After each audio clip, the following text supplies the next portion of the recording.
Great. So, hello and welcome. So today we are going to be talking about building community within the SCA. This can be applied outside of the SCA, of course, but it's very specific to the SCA. I do work with other medieval combat groups and things like that, so can be applied to some of those as well. So introductions, I'm Antigone of York, currently living in Onsteora, and this is Baroness Katrina, called Wolverine. I'm out of the mid-realm. Yep. And so, today I was kind of giving a little intro to Iago, but today what we're going to discuss is how to take this is going to be from scratch, so you may have to do a reset in order to do this a little bit, but this is how to, from local level, how to build a community that's strong and has structure and kind of helps you with your culture. Because as we all know, a lot of the SCA is very fragmented into like cliques or little groups and social groups, and that's kind of how it all works, right? Which is great if you can find one of those to be a part of, but it would be so much better if instead of that, what we had is you had a whole community within your local group, be it shire, barony, whatever the case may be. So the foundation. Swipe up. I don't have anything. So so the foundation of what I built everything on is Rifkin's 10 Things. That is delightful and wonderful. It basically can tell you how to do a fighter practice and make it inclusive and make it welcoming and be for everyone, not just gender minorities, but it actually helps even men. But I took that as a foundation because most places are very centered around their armored or fencing communities. Like that's the big communities, that's the big draw into the SCA a lot of times. However, we also have found through different pollings and votes and we have found that the other strong community is the ANS, if not stronger than the fighting practice. However, our ANS communities, they end up being very fractured in singularity because everybody kind of does their own thing. So this is also going to be applied to that as well. But one of the big things, of course, is practice. So, introduction was an interactive discussion on how to start and maintain a healthy martial community. So we will be talking about martial community, but like I said, it can be applied to other things. So our topics are Mesa Rifkinson things, the most common practice structures, handling difficult social situations, and how to utilize social media. So one of the big things that we also see is a big lack of utilizing and kind of leveraging social media. And people think, oh, well, I'll use that as a recruiting tool, and then that's all they do with it. But the reality is we can also use it to help build community and keep people involved and interested between actually physical locations of everybody coming together. But you can't just rely on that and not have the everybody come in person. It has to be both. So here we go.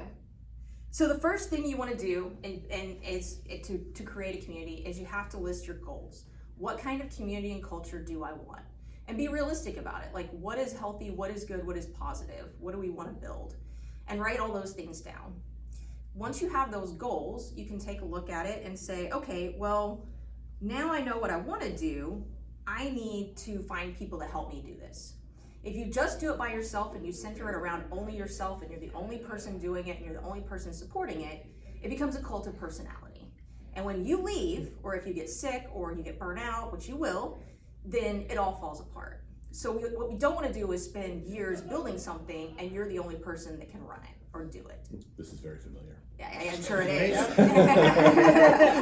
I'm sure it is. So we want to partner with other people that have a like-mindedness about our goals. So once we have our goals, I would go to, for me personally, I went to the other royal peers in my local area. I went to my B&B. And anybody else I thought was influential, and I said, hey, I have this idea, this is what we want to do. And I partnered with them, and I sold the idea to them, right? And kind of how I wanted to go about it. I didn't know fully how I wanted to go about it, but I knew how I wanted to go about it. So I sold it to them. And then once I sold it to them and I convinced them, now I have people that are all in it, they're all gonna support it. And that's what you need, is to build support for your goals and your ideas.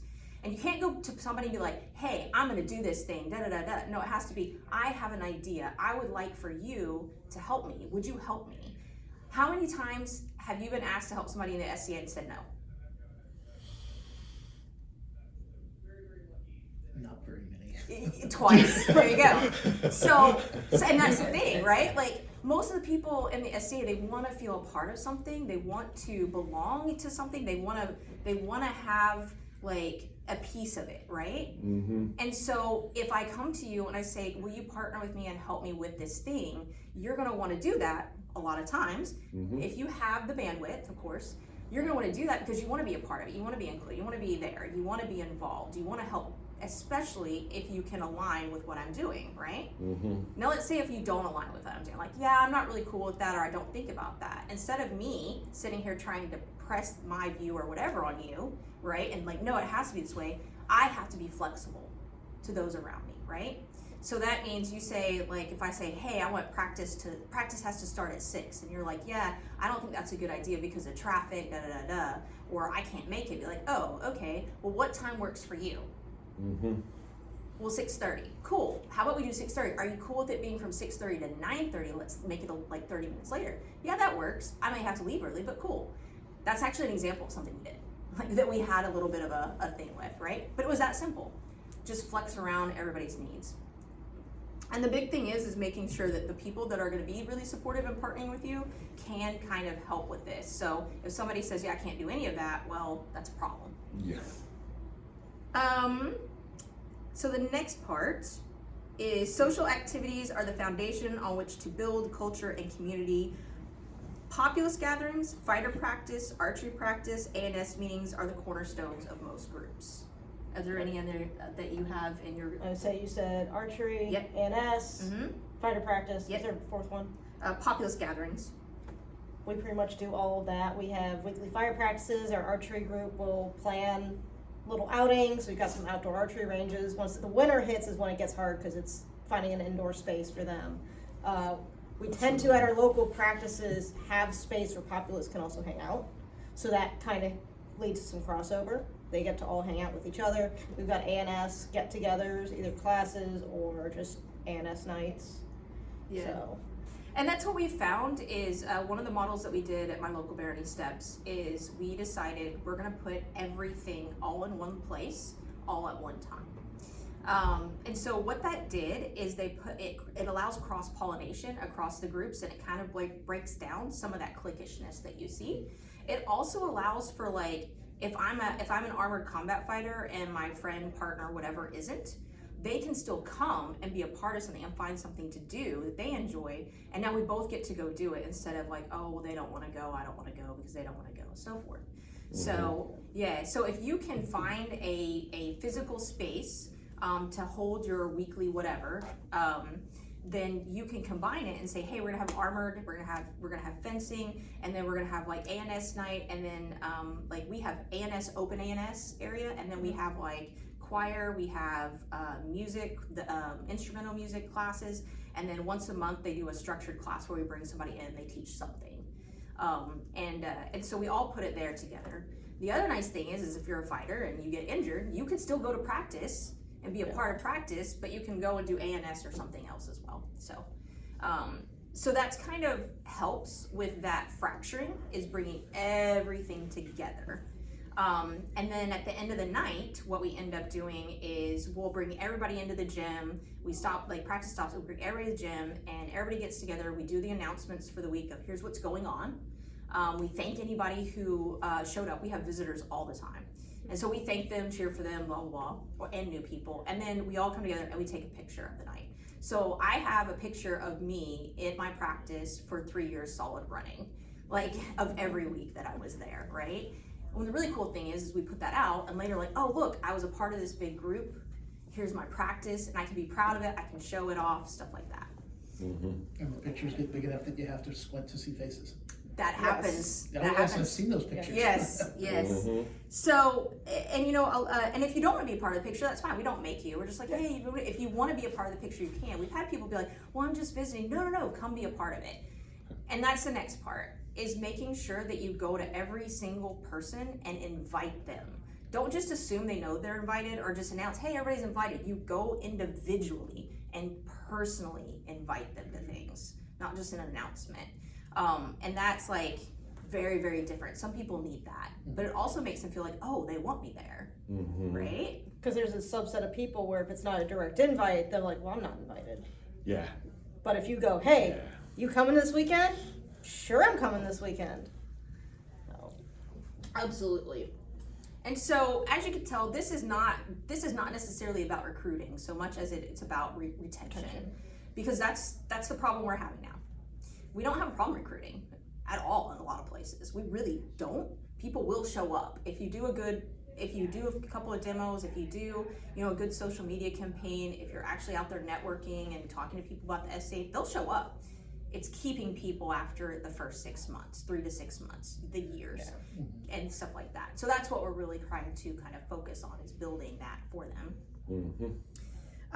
So we're gonna jump into, is there any questions? No. Okay. Just devouring. Devouring. Yeah. I see it. The notes. Yeah.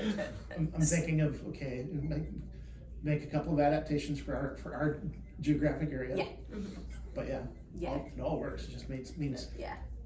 how do we change what we're doing, not. Right. Yeah. Well, and here's the thing I want to make sure you understand. Just because it worked for us doesn't mean that exact format, what I say is happening, is, he's a back of the class guy. That doesn't necessarily mean it's going to work for your area. So what you need to do, the other part of this that we didn't get into that I probably should say now instead of later, is you have to be able to adapt to what the people in your group or region want. So if you have, and we'll talk about the fighter practice structure, but if you have a bunch of people and what they really want is just to show up and just have social hour and just hang out, have fun, and just fight a little bit, and that's what everybody wants to do, guess what? That's what you need to do. You can't force some sort of dojo structured, serious fighting prowess practice on them. They're not gonna like it, they're not gonna have fun, they're gonna leave. So you have to really cater this to the people that you have. Now you can add something and do a little flex where you're like, cool, that's totally awesome. Can we do like maybe a class once a month, bring somebody in? That way you're adding a little bit for other people. The big problem is when you get people who all want different things, right? Like everybody wants something else. Nobody can agree on what they want, right? And there's always somebody having a bad time. So what do we do with that?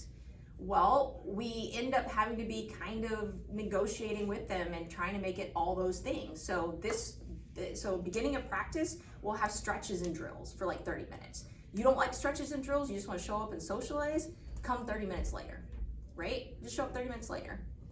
And then you're taking care of the people who want that. Then you have like, we're just gonna spar and whatever, right? Great, those people get to do that. And then you have people who are capable of one-on-one teaching or something like that. Then those people say, hey, if you want to work with me or if you want help, I'm here. And then they can come and get that. So you can get instruction, right? And then say, okay, once a month, we're gonna teach a class, maybe an authorization for, if you have different authorizations, like our spear authorization we have to do, we'll do a spear authorization class once a quarter, right? So by changing kind of that and adapting to it, you're able to build something for everyone.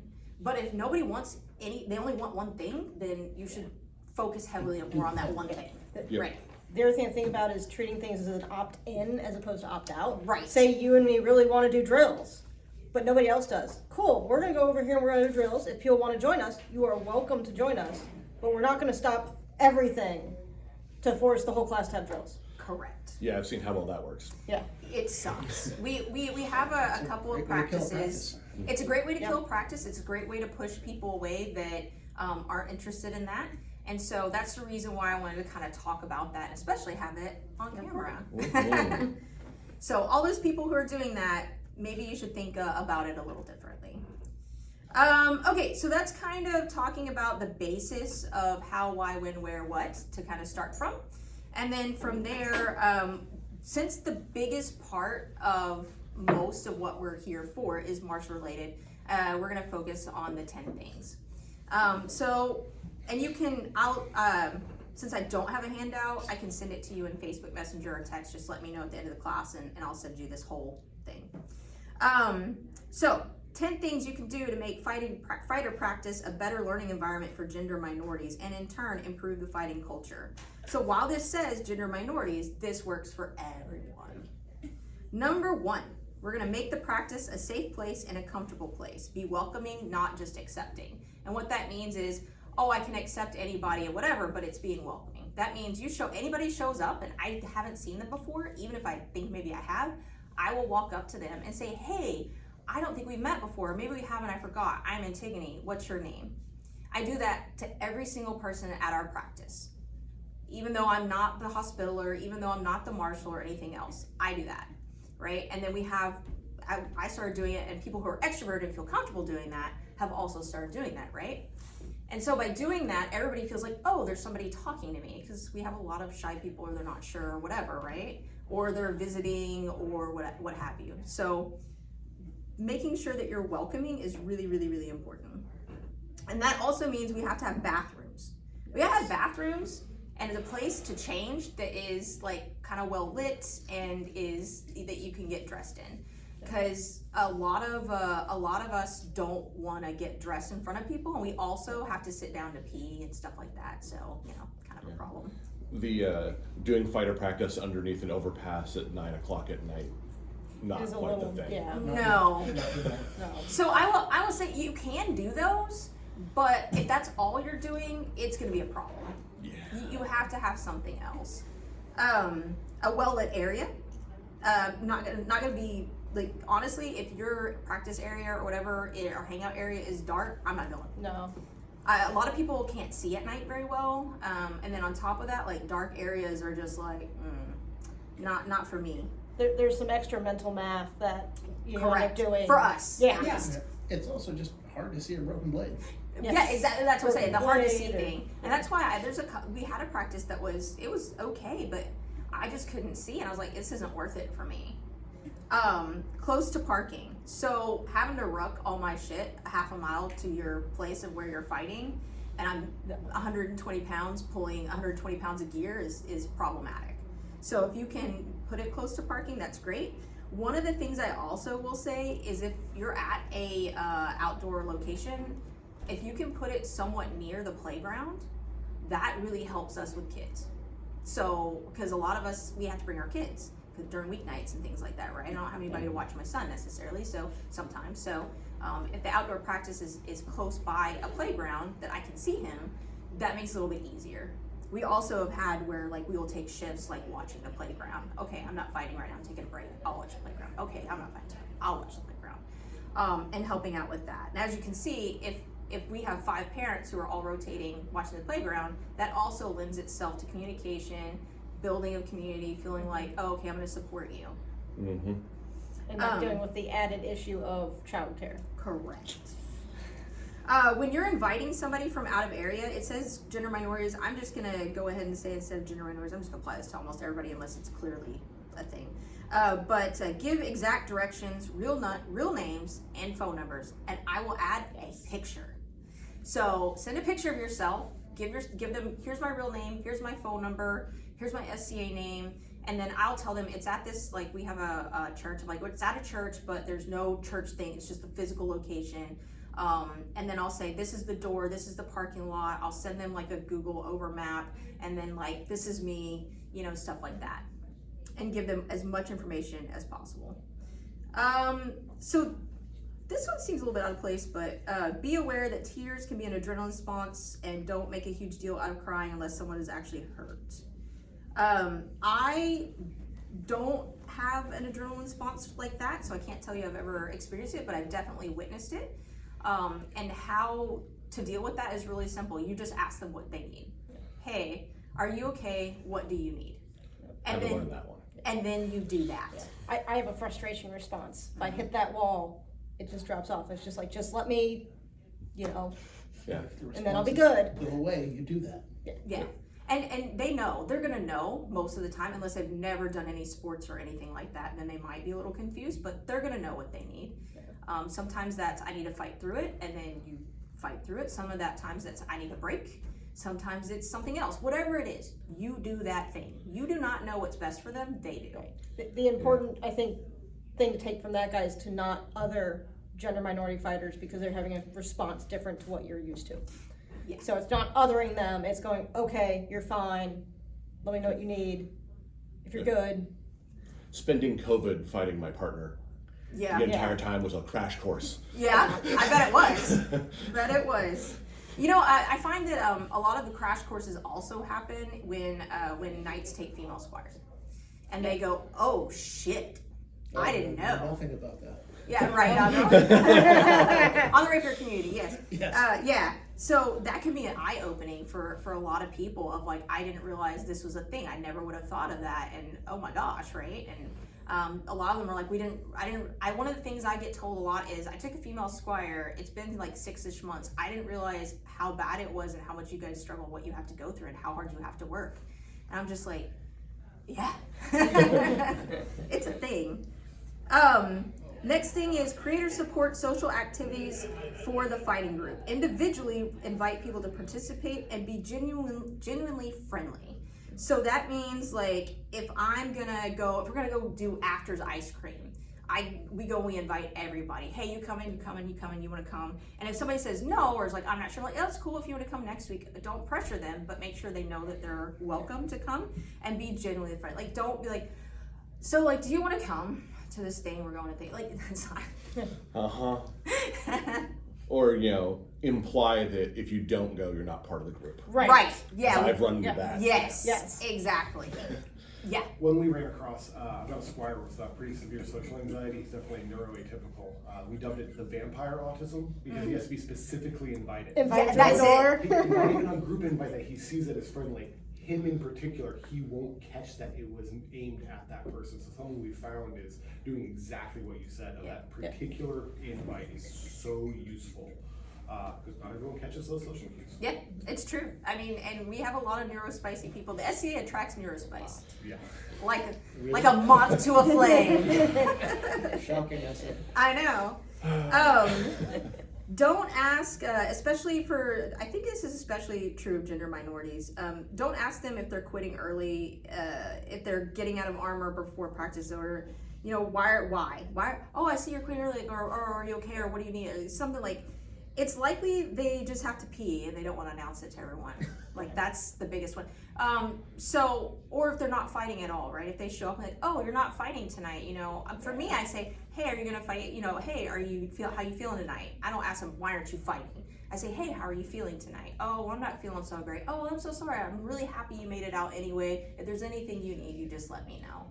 Yeah. If I could get rid of that, if you're not fighting, why are you here attitude? Right. Man. Exactly. Well, that's what I'm saying. Is we have to rephrase what we're asking and what we're doing, because by saying, "Oh, you're not fighting tonight," that's judgmental on them, and then they feel pressured. Oh, I'm not fighting. I'm getting judged, or oh, I shouldn't be here because I'm not fighting, right?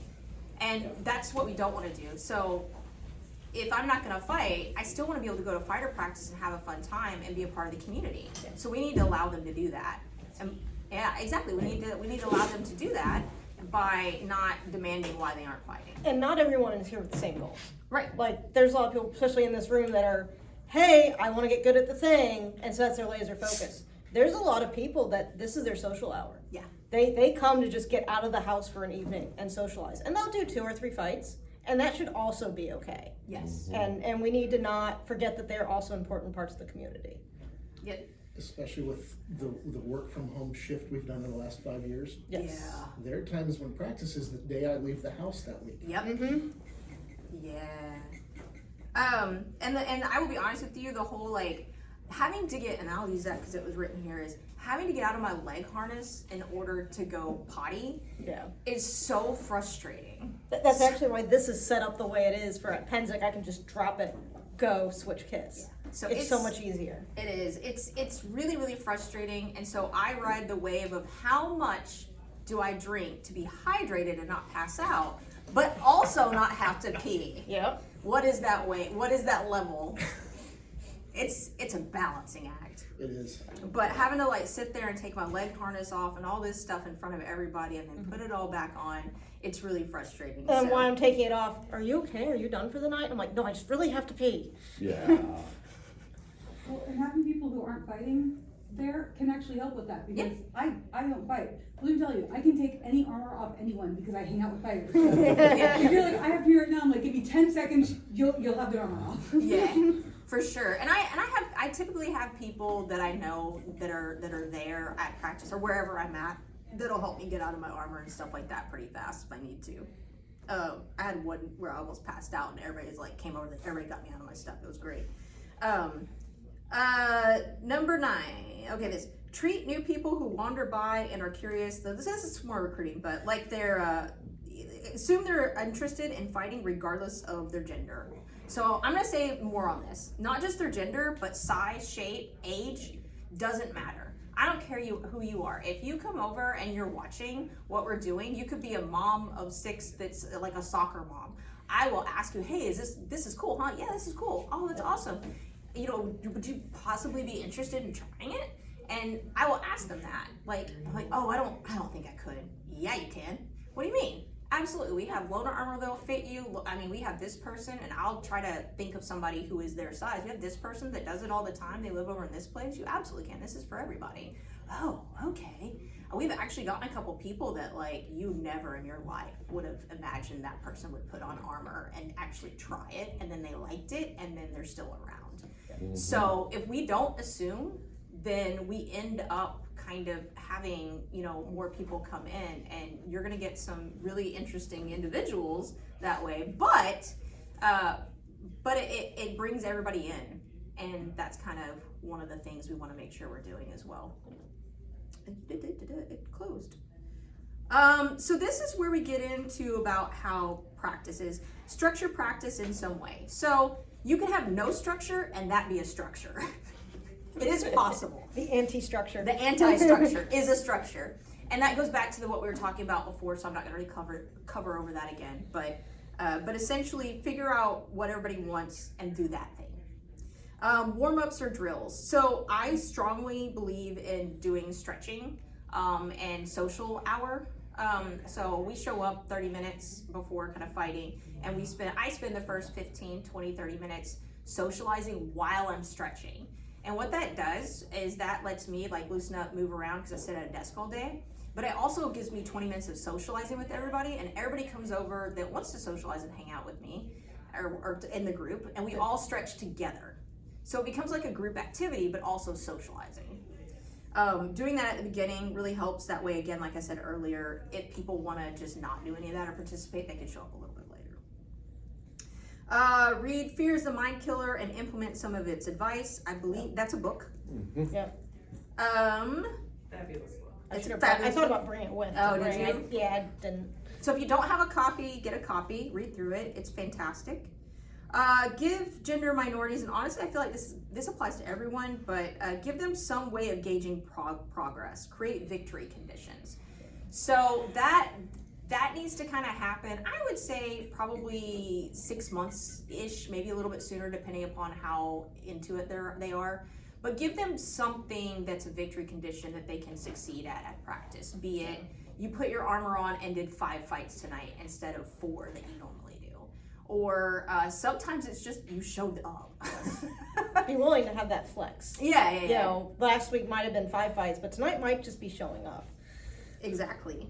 And that really gives them kind of a way to, because one thing that I find is that if I'm doing something and I'm doing it for more than just kind of fun show up socializing, is I need to feel like I'm doing something and I'm going somewhere with it.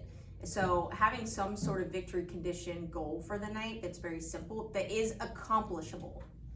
You don't want to make it some crazy thing. You want to make it something that I can do this fairly easily, right? And then maybe make a second goal that is a little bit more of a little challenge for you if you want that. But the one goal has to be very easy to do that night.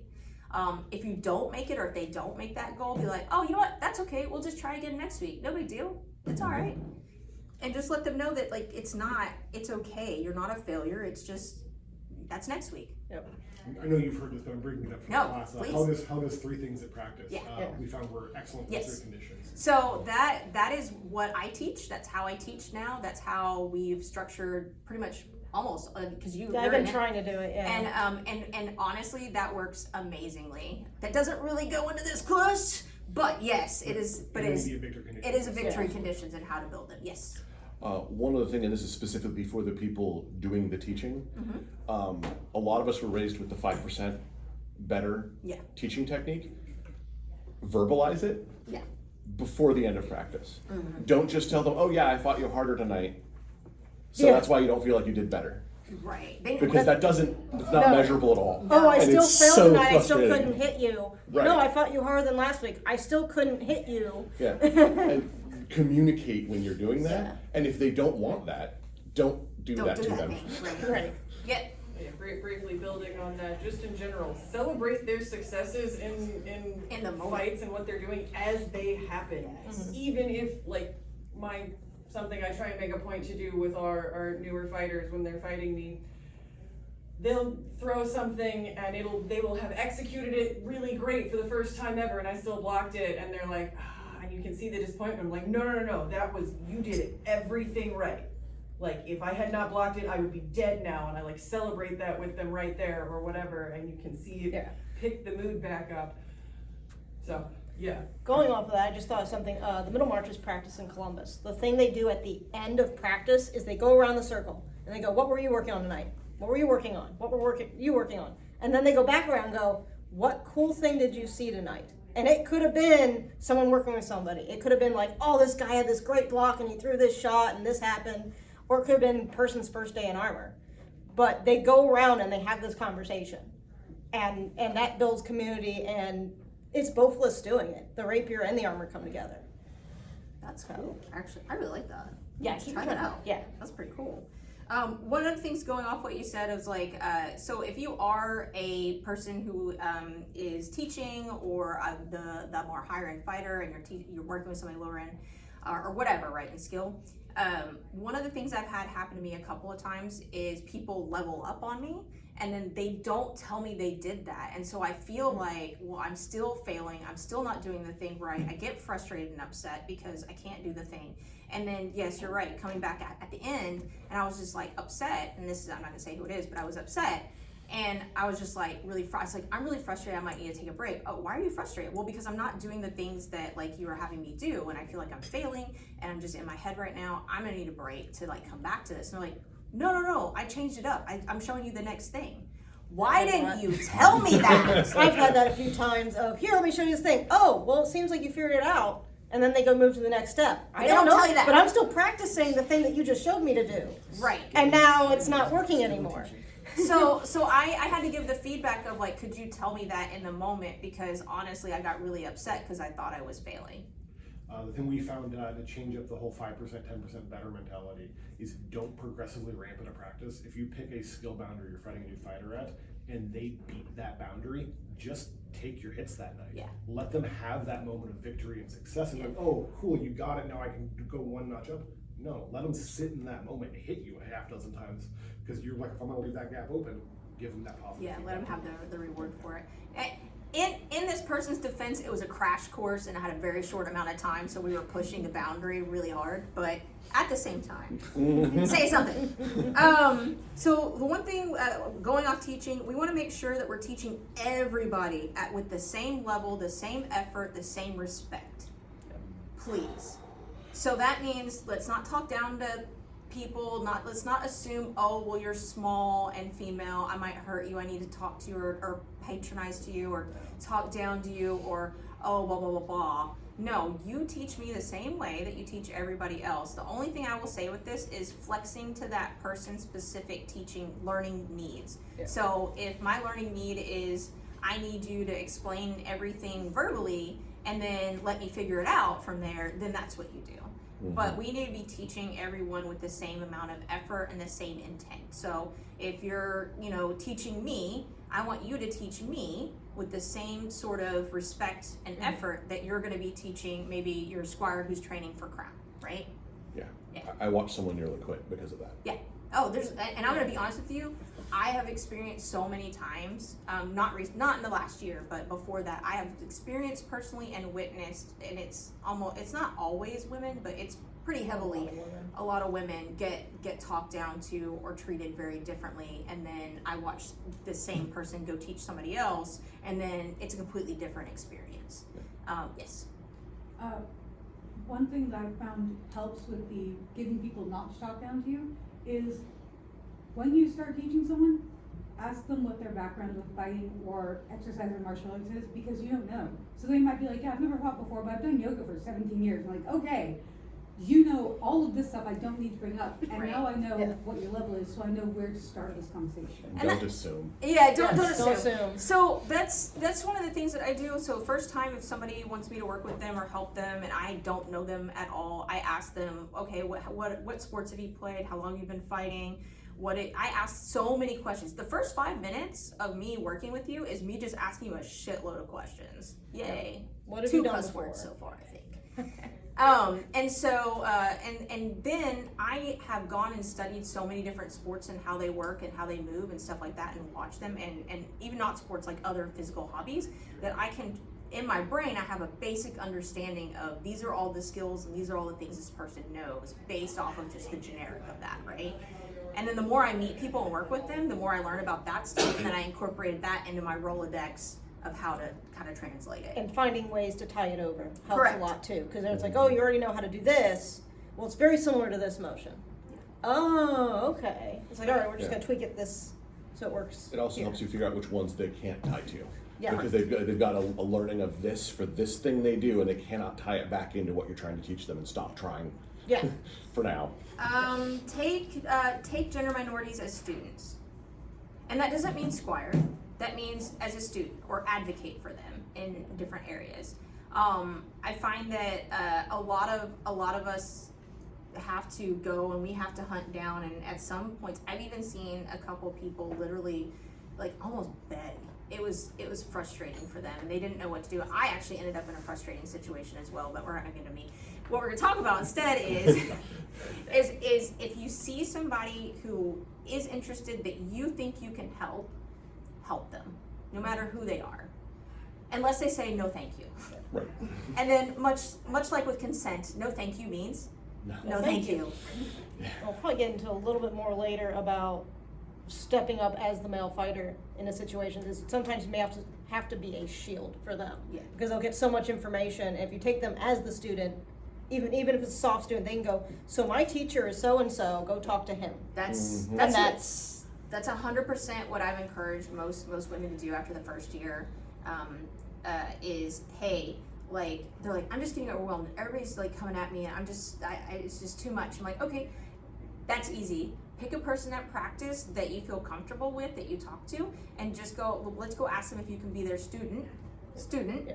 And then when somebody asks you a question or comes over, like, hey, can you go talk to them about it tonight? I'm really like involved, and they can go talk to them and be kind of the person who takes all that information, and then they can funnel it to you, and you feel comfortable with talking to them and socializing with them, and work it that way.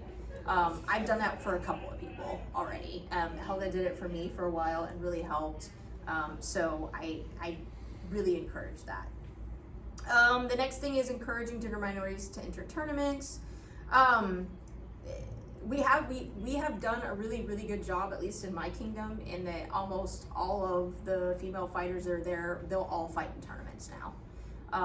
Because we go and we support them. We show up, we're like, hey, are you gonna fight in this? I'm gonna support. I've never done it before. It'll be great. We help them with their armor. We teach them what they need to do. We do like little mock tournaments to get them ready, and all this stuff, and build them up and support them. Those mock tournaments can also be important because it allows people a chance to do a tournament, and you can have a supportive thing going on. We've done one of our local groups, we've been doing mock tournaments throughout the year, and we'll have like the gallery. So all the people that are the populace don't get to be involved in watching and participating. We call them learning tourneys. We do it once a quarter. We do it for rapier, we do it for armored, and then we also do it for ANS. Get rid of pain as a teacher. It's not a teacher. No. There is a very small subset of the population that learns that way. Very small. And it is tiny. It is tiny. Yeah. And they know who they are, and they will tell you that. Just keep hitting me there until I figure out how to pick up a block. Well, that's great if you can do that. If you just keep hitting me there, then you've just kept hitting me there. And I think you found, if you're one of those subset, you realize that it's rare and you don't teach that way. Yeah. So that means, like, if I'm gonna teach you how to throw a shot, I'm not gonna teach you by hitting you with the shot. I'm gonna teach you by having you come over and hitting the pel and moving around you, correcting your hand, or whatever you need in order to be able to learn how to do it, right? Normalize gender minorities as trainers.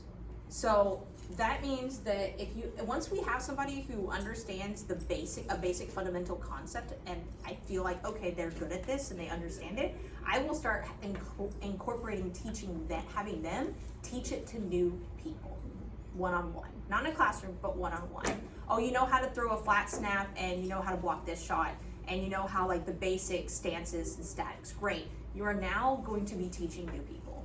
And we incorporate that when we have a new person. Hey, can you work with this new person and show them the basics? Usually within a year of you fighting, we start roping you into that. And what that does is that also allows some of the rest of us to do other things if we kind of move that around, and they also start getting exposed to that. But if we normalize them as being teachers, then it's accepted and so forth. And the second part of that is don't interrupt and help them doing that. Do not.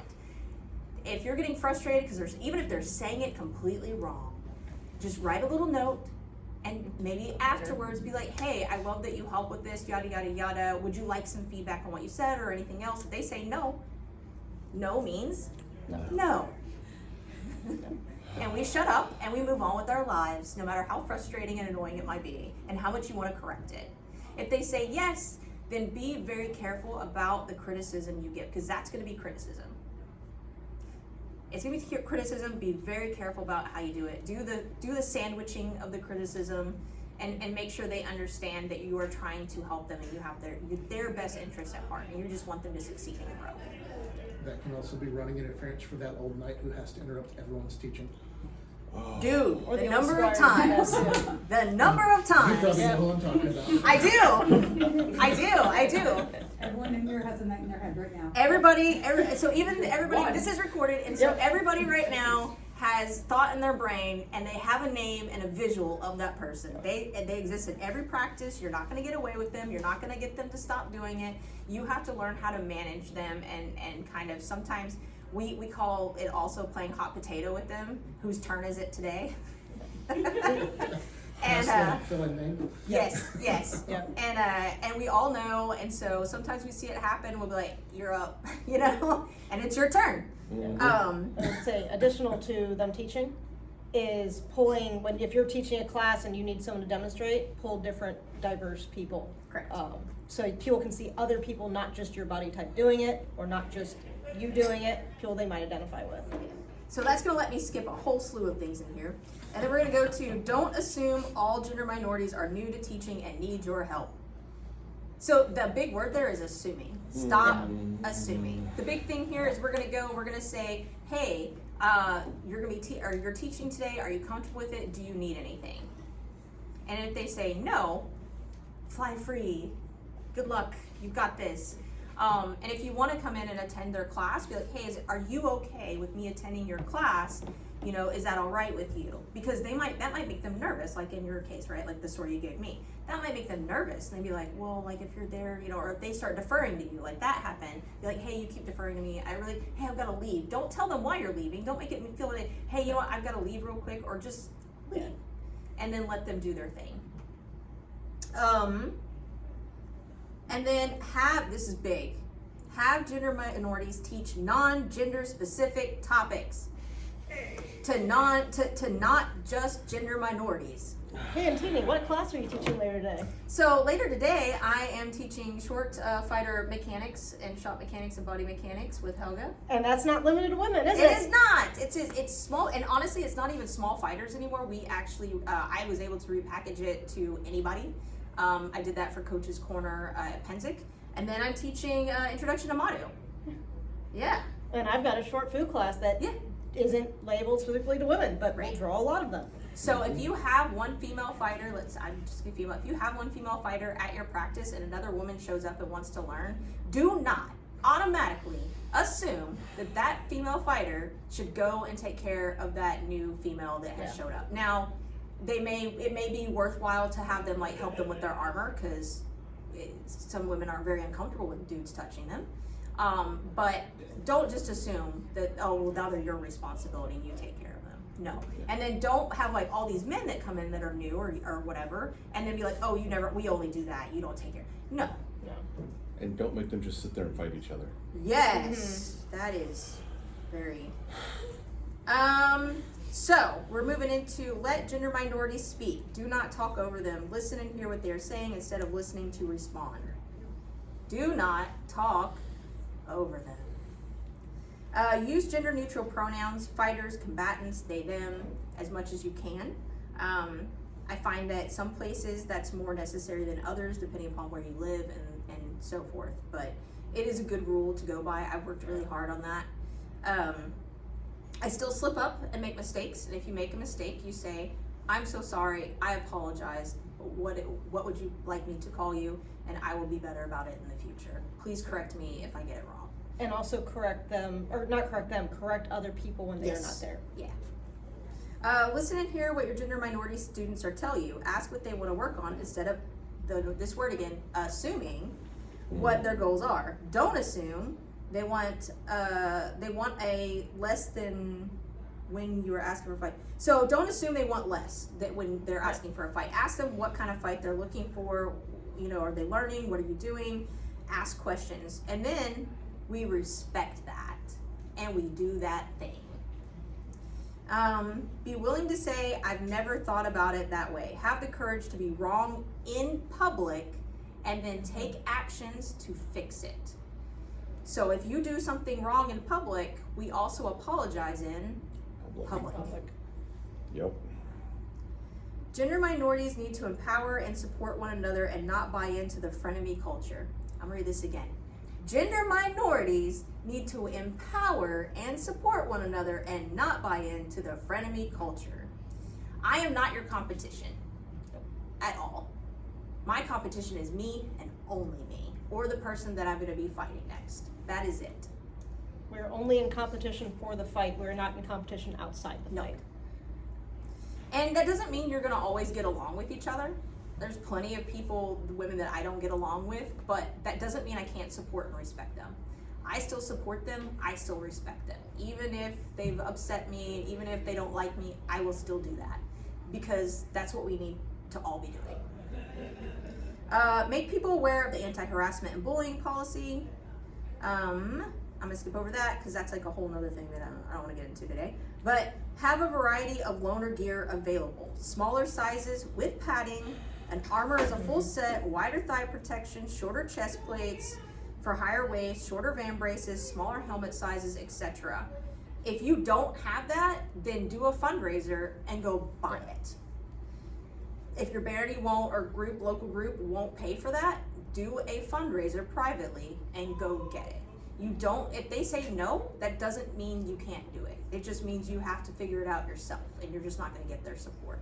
But hopefully at the beginning of that process where we talked about goals and things like that, we went into, hopefully you've already garnered their support.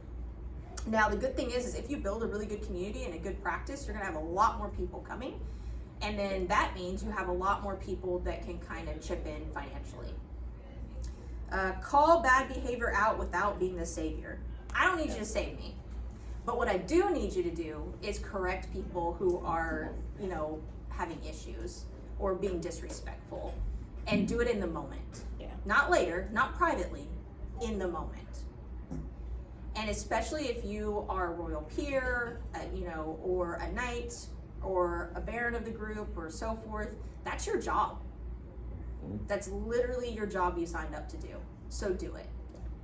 It is going to make a bigger impact coming from a male knight when you're correcting another male unbelt than it is from myself. It's not just that, it's also we then, if we're having to do that Right. correction, we take on that responsibility, guess what names I get called? Well, so that has two bonuses, because one, it shows the new person or the person who's not the standard fighter that yes, they will be respected and treated like an equal, but it also shows the person who made the mistake and everyone around them, this is the behavior we're not going to be allowed. Yes. So if you want to do that, it's not happening here. Yeah. I very often say it's the martial peers that lead by the example. Whatever the martial peers do will end up becoming the culture of that group. Yep. Because people will come in, they'll see what they do, and they'll aspire to be like that. They'll go, oh, this is the framework we're working in. And if the martial peers of that group let those sort of things slide, they won't It's inter- actively engage- setting community boundaries. Exactly. Yes, correct. And that needs to be done by the people at the top. We are a top-down society. That's how the SCA works. That's how it's built. That's the entire structure.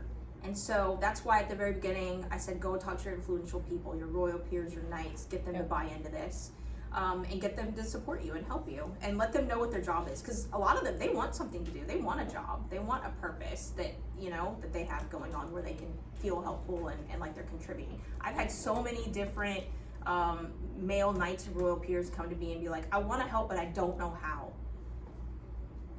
Okay, well, let me tell you what I need.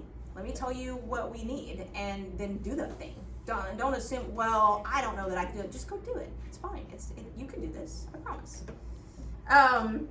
Identify and understand microaggressions and implicit and explicit biases. Call each other out on these. So this, I would say, is something that not necessarily needs to be done publicly in the moment, but perhaps a private conversation later that, hey, I noticed you did or say these things a lot or behave in this way.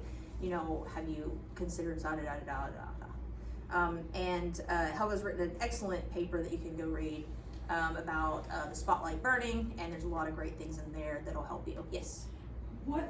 Because what I found is that I recognize microaggressions that happen towards me that other people aren't going to recognize because it's not happening to them, so then they don't have to automatically do that. So in your experience, what are like one or two microaggressions that you think are quite common that maybe someone who's not part of your demographic isn't necessarily going to catch? So I think that talking over is one of the big things. Or like I teach something and then this guy comes in and starts re-expounding upon it. And it's his experience, even if I'm the one teaching.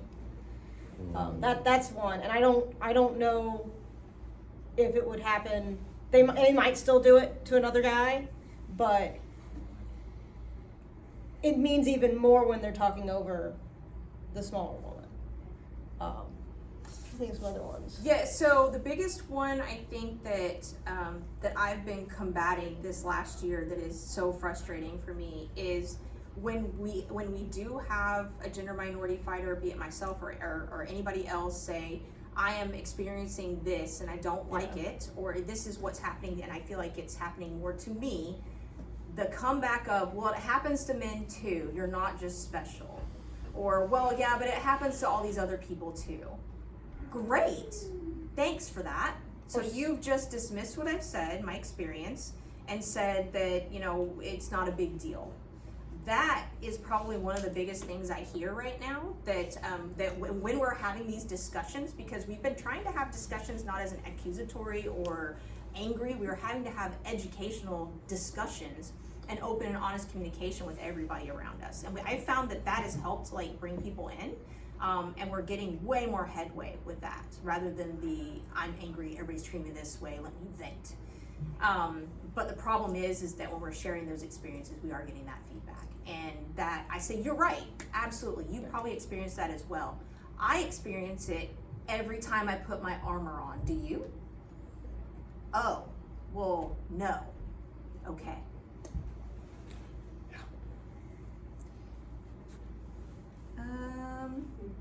Identify behaviors that are not okay and communicate that. We've covered that.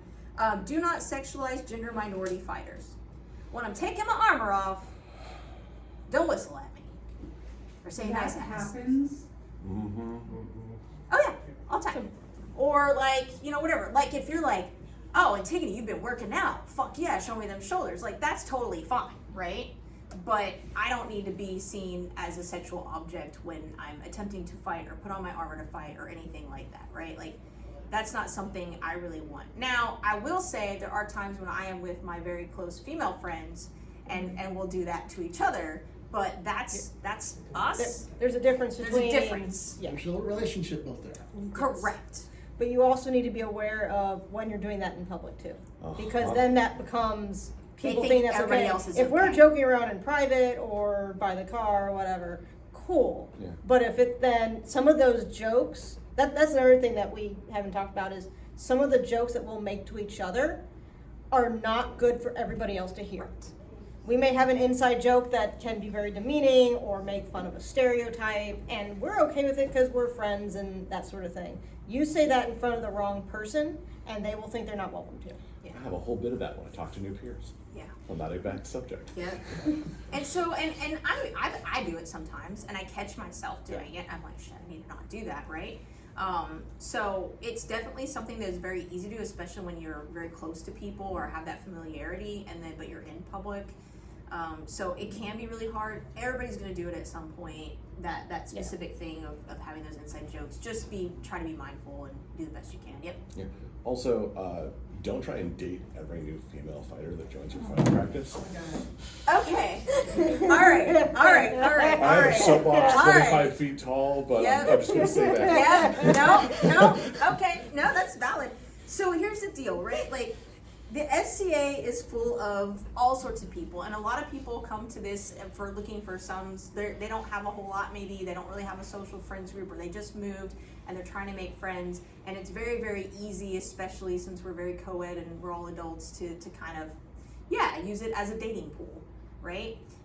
There's inherently nothing wrong with that, right? There's not. However, if you are habitually using it that way, it is a problem. If every time a new woman comes into the group, you're automatically trying to take them on a date, that is a problem. Or you're giving them special attention, or you're da da da da.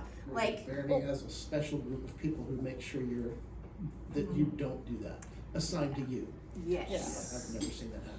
Yeah. So if you are doing that, or catch yourself doing that, or you're watching this when it's recorded somewhere in the future, just don't be that guy or girl, because a girl can do it too, right? Women can do it too.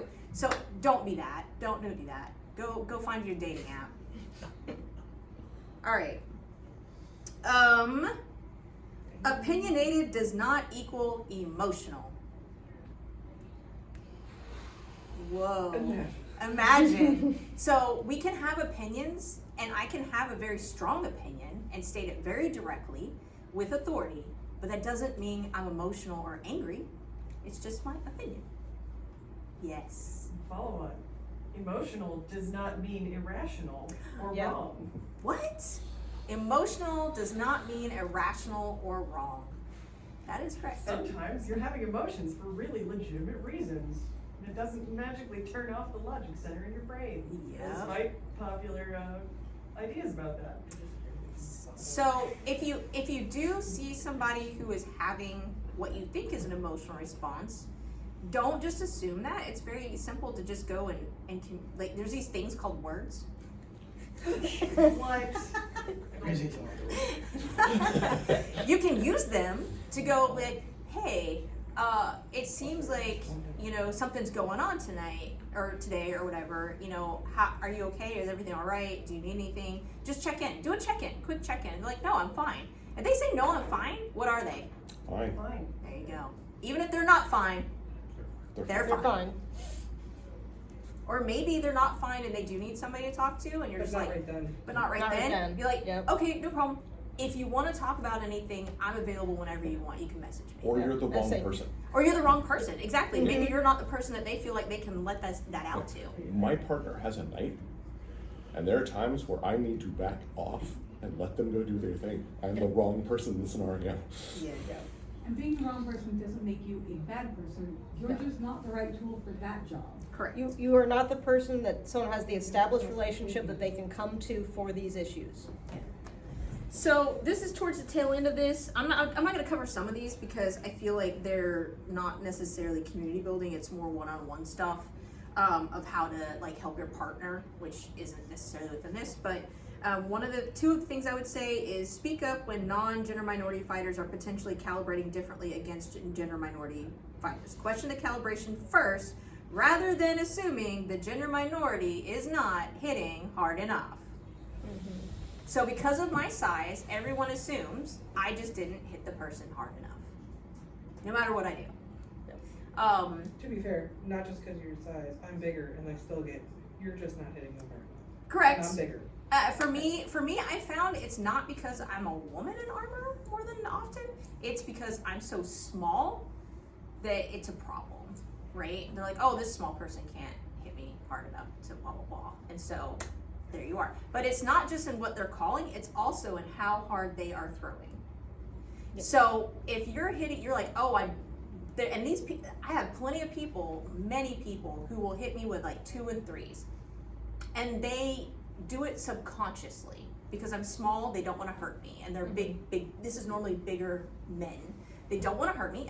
They don't want to hurt me. They don't want to break me. They want to be my friend and be friends after this and not, you know, make me upset. And so they're hitting me with 2s and 3s, right? Well, that's great at practice if that's what we're doing, but like maybe we're not at practice. Should I be taking their 2s and 3s? No. And then they get upset. Well, this girl's calibrated hard. It's not just me. It's this girl's calibrated harder. You know, we think she's cheating. I'm like, why? Well, because we're having, you know, they're not taking these shots. And I'm like, you mean the 2s and 3s that you throwing at them? You don't fight the other guys like that. Well, I don't want to have to hurt her.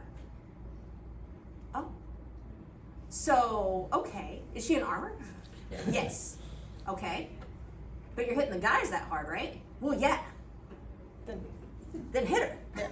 Do you want to say that more times slower so you can hear Right. yourself? I think there's an unconscious bias class like that. There is. So, here's the crazy thing is 9 times out of 10, they don't realize they're doing it. They don't. And so it's not like they're purposefully being disrespectful or purposely doing that, but it is happening a lot. And so, so that's one of the things that can happen as well is in throwing. And especially as we fight and start getting in tournaments and we start being competitive and we are on the path to knighthood and things like that, I'm starting to work on my calibration because it's very low. I feel like my throwing and my taking need to be equal. That's what I want. And my throwing was so low because of my shoulder injury and everything else that like I took my calibration, the other part way down, right? Now this is here, I'm bringing it back up. I'm bringing this up, right? Mm-hmm. And trying to make it equal. And if we do that, no matter who we are, then, and we do it consistently, then you're doing the right thing. It's when we do this that it starts being problematic. Yep, Sai. I just want to make a note that the sort of unconscious bias and gender-based issues around calibration can be confounded by if you have a practice that likes to, everybody fights, you know, softer and gentler practice and then cranks it all up for tournaments and that causes issues all its own. Like this is something our practice, we have that my problem. personal fight practice struggles with. I think a lot of it. We don't like beating the snot out of each other at practice, but then all of our newer folks get to their first tournament and are like, whoa, what happened? And so we are trying to sort of even those out because that issue will just exacerbate the other issues, like they all combine, and it can be interesting trying to sort out what is what. It can. Or the practice shift to crown tourney season. Yeah. So I do believe that if newer fighters or if you are working on something, having lower calibration is helpful and useful so we don't hurt each other and don't get beat up. We try to communicate. But we have to that's what I was about to communicate say that next. that's what we're doing during that fight. Hey, I'm gonna fight at a lower calibration so we can just do this stuff, or maybe do slow work or something else, right? But we definitely need to, at practice, we need to have the same calibration we have in tournament. That's a habit that I think a lot of people have gotten into, trying to be more friendly at practice and have more people and stuff like that, that is now negatively showing some impact. And I think, I don't want to say it was a post-COVID thing where this really happened, but I almost feel like from all the practices I've been that it wasn't, it was more happening post-COVID than pre-COVID. It occurred, it started to occur Yeah. post-COVID. I think we had a little bit of it in some cases, but it really seems like it's become a problem post-COVID to me. Yeah. It really felt like, at least around here, pre-COVID, it was just all thugging all day. Yeah. There was no drop off and change. But then because we all took a year plus out of armor, no one wanted to go straight back into just thugging all the time because our bodies weren't used to it. And that created a weird mental deviation that didn't exist before. Because when have we ever taken a year off as a culture? Never. Yeah. Also, the world as a whole became aware that there's things like long COVID and people's recovery. So people will be coming back and you would just have in the back of your mind, hey, this person might not be at the same strength level or health level they were at before, so I should probably be a little bit more careful. And that may not have been intentional, but that's in the back of everyone's mind, so everyone's just gonna be a little bit more hesitant. And I think that our year off we took, like, we had a lot of people who did shows. I think we all kind of spent time learning about other things other than just being in armor all the time. Definitely through Coach's Corner, there are new techniques and new things out there that we're learning, and new ways to teach and learn, and new tools. And I think these are all great, but at the same time, there has been some negative impact that has been occurring from it. So address it, like, just address it bring everybody at fighter practice together. You know, maybe not your brand new people, but everybody who's established, come together and say, hey, I've noticed this thing, let's talk about it and let's discuss how we want to address it, because it's negatively impacted. And it's happened at our practice as well. Pretty much, I want to say, not, how many, almost every practice. Some people at other practices I've traveled to communicate at the front, what kind of fight are you looking for? What are we doing here? And having that talk with every person, even if they're your friend before, is great. Yeah. Even if it's somebody that, like, you are like, maybe you're a student to, you know, like my student will come to me like, hey, before we fight, he'll say, hey, what kind of fight are you looking for tonight? Or he'll say, this is what I'm looking for. And we have that communication every time, every week, before we fight. And that saves us any sort of frustration, hurt feelings, or issues. Something that popped up about the calibration issue, Yeah. and it's more of a rapier thing than armored, but you may want to look out for it. Okay. Is people have a different kit for practice than they do for tournament. Yeah. It seems like a stupidly expensive thing to do in armor, so I can't imagine people would do that very often. They do. But in rapier it happens all More the than time. they you'd Or expect. war kits. Or war kits. War kits. There's pieces I drop because I do spear during war, so I don't get hit in the same way I get hit during tournaments. Yeah. For sure. I don't think I've seen the dropping armor as much. And honestly, if somebody's fencing. if somebody's consistently having an issue, like, just going and talking to them, like, hey, I noticed this, and this, you know, what's going on? It's a big thing with the reduced armor experiment. Oh, yeah. When you have a practice where everyone's doing reduced armor, but you go to an event where it's not reduced armor. Okay, yeah, I can see that. Because if I go to I've something, seen it. or in melee, because you still have to have full Yeah. chest protection, that touch that I would feel in a t-shirt, I'm not gonna feel in 3 layers of linen. Or when I was in South Texas, everyone's practice kit was chain with a t-shirt under it. Yeah. That was no one's tournament kit. Yeah. Tournament kit was like a couple of layers of linen, and that's a whole different feel than chain. Correct. Yeah. I would agree with you. I would encourage people, like, hey, bring your tournament kit sometime and fight in it, blah, blah, blah, blah. Let's make sure everything's good. I totally agree with that. Or the people that, if you are an armored fighter and you have multiple helms, and they fight at one helm a lot of times, and then, oh, I want to wear the pretty helm, and then that pretty helm weighs a whole lot or has dead spots in it. What? Helmets feel I just different? found out that my new pretty helmet is perfectly padded for tournaments. Yeah? It is not feel padded nothing. for a full straight pike to the face. Oh, shit. So that was the end of my fighting in Autumn War. Oh, sorry. We kind of talked about this, but it's not called out yet, and that's eliminate gaslighting gender minorities who call out calibration problems. So I am comfortable enough with my fighting on both the rapier and the armored side, and I know how hard I hit, and I understand force transfer and my body mechanics and how they're moving, how I'm moving. I know when there's a problem person or a problem piece of armor or problem location on a person. I do know it. And so telling me, oh, well, you're just not hitting hard enough, or, oh, well, you know, that happens to everybody, or, oh, everybody misses something, and just dismissing me is not the correct response. Listen to what we're saying and be like, okay, all right, would you like for me to go talk to that person with you? Do you want me to do it, go talk to them, you know, on your own? How would you like to move forward? And ask them, what do you want to do about it? What are you looking for? What's your expectation here with venting this or saying this? Mm-hmm.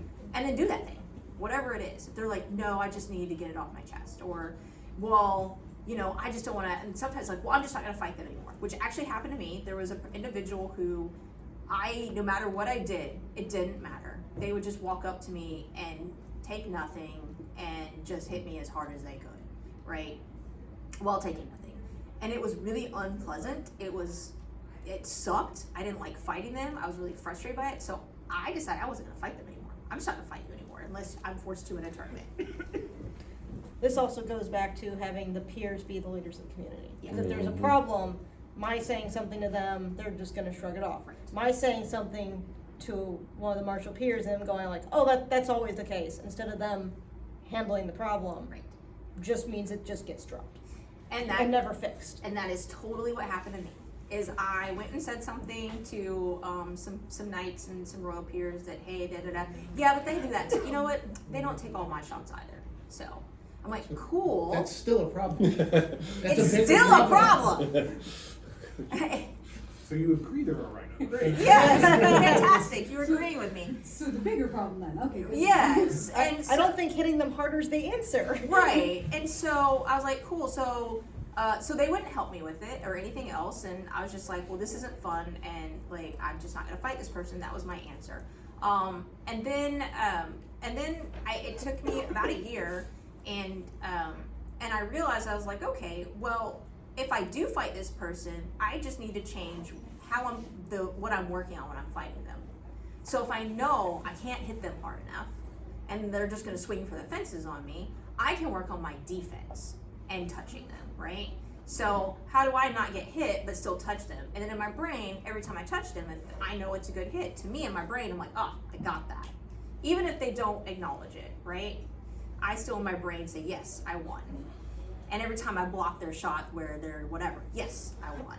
And so by changing that, I'm able to fight that person and not want to throat punch them, and kind of fight within that. But that situation never resolved. That person's still an issue. Everybody knows about it. Nothing's taken care of. And so that's one of the things where we really have to be careful of. Just because they're doing it to everybody doesn't mean it shouldn't be handled. Yeah, And if it's disproportionately happening to smaller people or women, then that's an issue that definitely has to be addressed. yeah, we had a fighter that only fought at 11 with everyone. Like that's just what it was, and I stopped fighting him. I'm a big, strong, durable person, and I'm like, no, I don't like the feeling of explosions of pain every time I get hit with a single shot. And eventually, everyone just stopped fighting them, and they ended up quitting, which resolved the issue, but probably could have been done better. Like the person could still be here theoretically and be a better person, but no one would talk to them. Yeah, 100%. And it's again, it's your job as peers to handle those situations and take that mantle on, rather than us.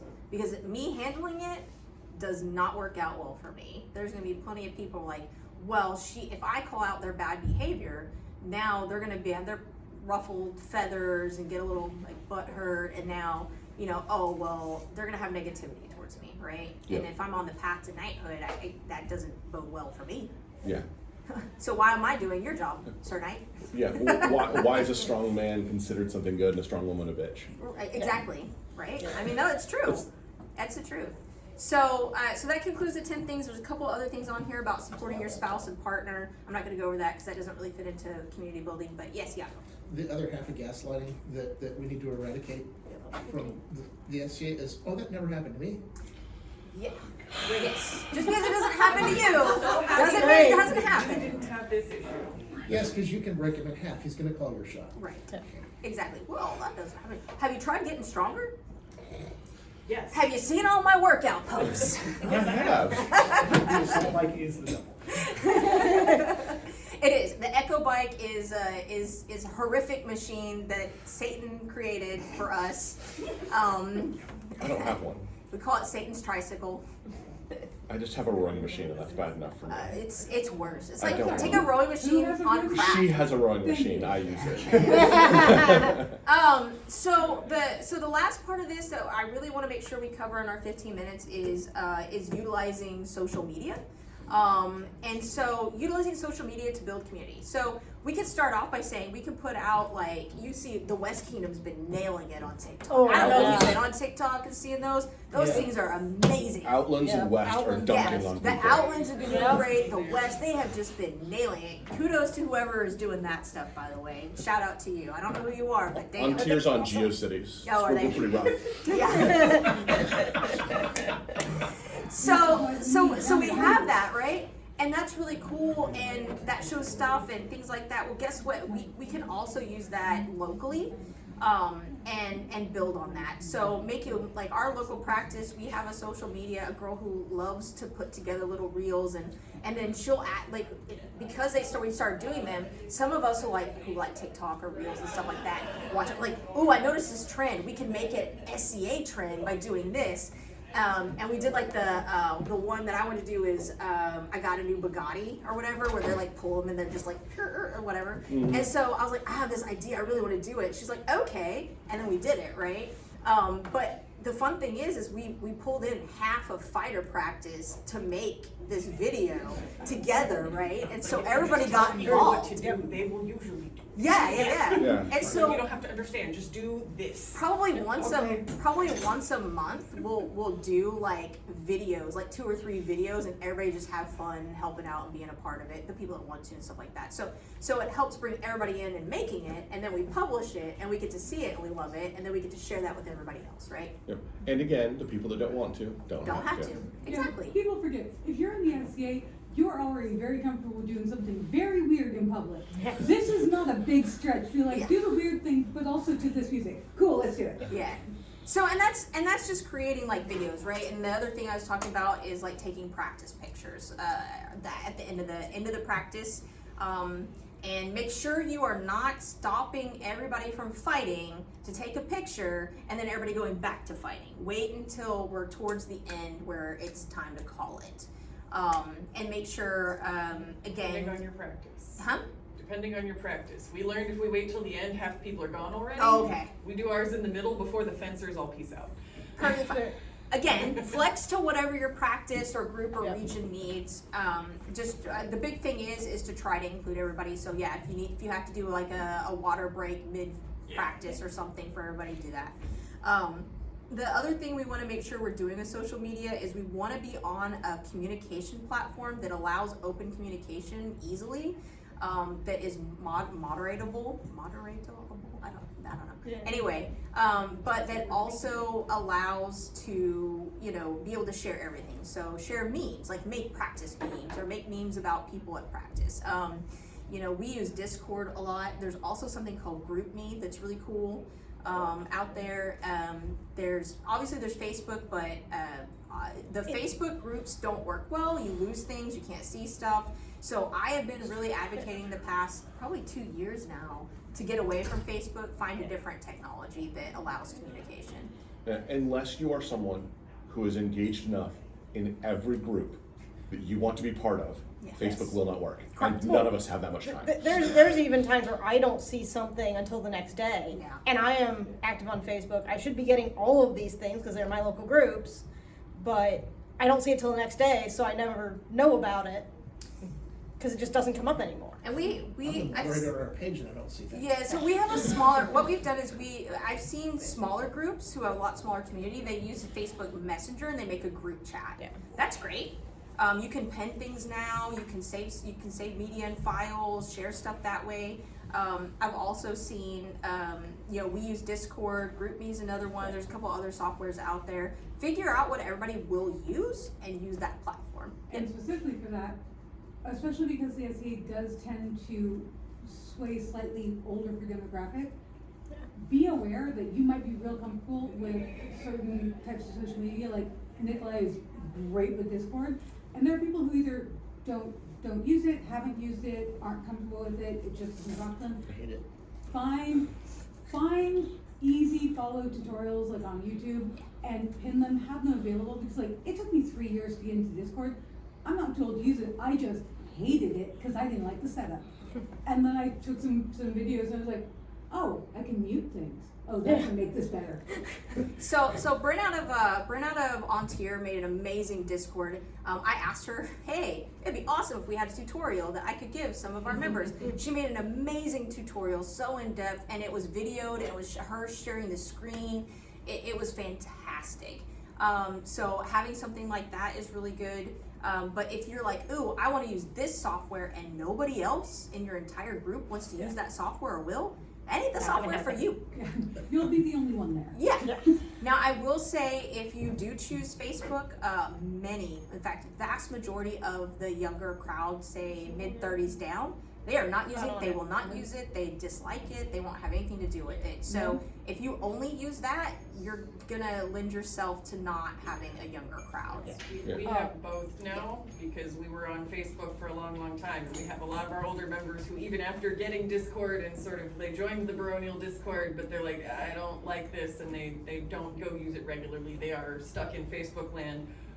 We sort of foisted a Discord upon the barony to start with, because we realized we were missing all of these newer, younger people who were not on Facebook to find us or to get the announcements.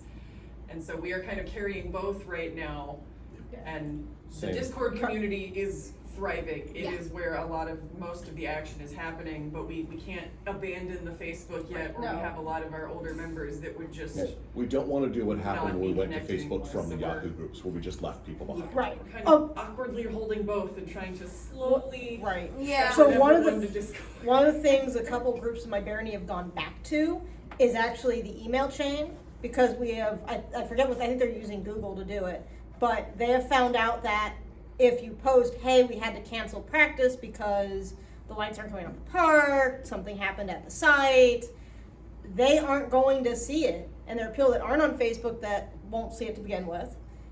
There are people that are only on the Discord that won't see it. Facebook fails. But if you send an email, I will automatically get an email saying practice is canceled, and I won't suddenly show up. Yeah. Or things like that. So now we have actually gone back to an email chain for those kind of situations. And it ends up being, again, what does your group need, want, whatever. I think utilizing multiple platforms, utilize as many platforms and ways as you possibly can to communicate, and use those communication tools to, when you're not physically present, to continue working on your community communication. So, all right. So Any questions? Anything else? You got anything I else? was just to say one Go more for it. thing, also check with your local kingdoms what is and not allowed for you to use as primary social Yeah. medias, because like, I think Mid-Realm right now it's Discord, Facebook, and I can't remember if we're still using TikTok. I know I know we can't use Instagram, or, Yeah. like, we've got some There's a couple. weird, so make sure that you are within the realm of what is acceptable for your kingdom. It's changing and we're still trying to figure out social media. So lastly on there on social media, we want to be warm, welcoming, Yep. friendly, kind, and make sure everybody's having fun, Yes. even on the social media. And if somebody is not or behaving a certain way, use those tools we talked about. We use in person, use those as well on them. So, Yep. all right, thank you. I have Thank you. gifts for everybody that came to my class today. So Hey, please thank come you for see me. teaching. Thank you so much.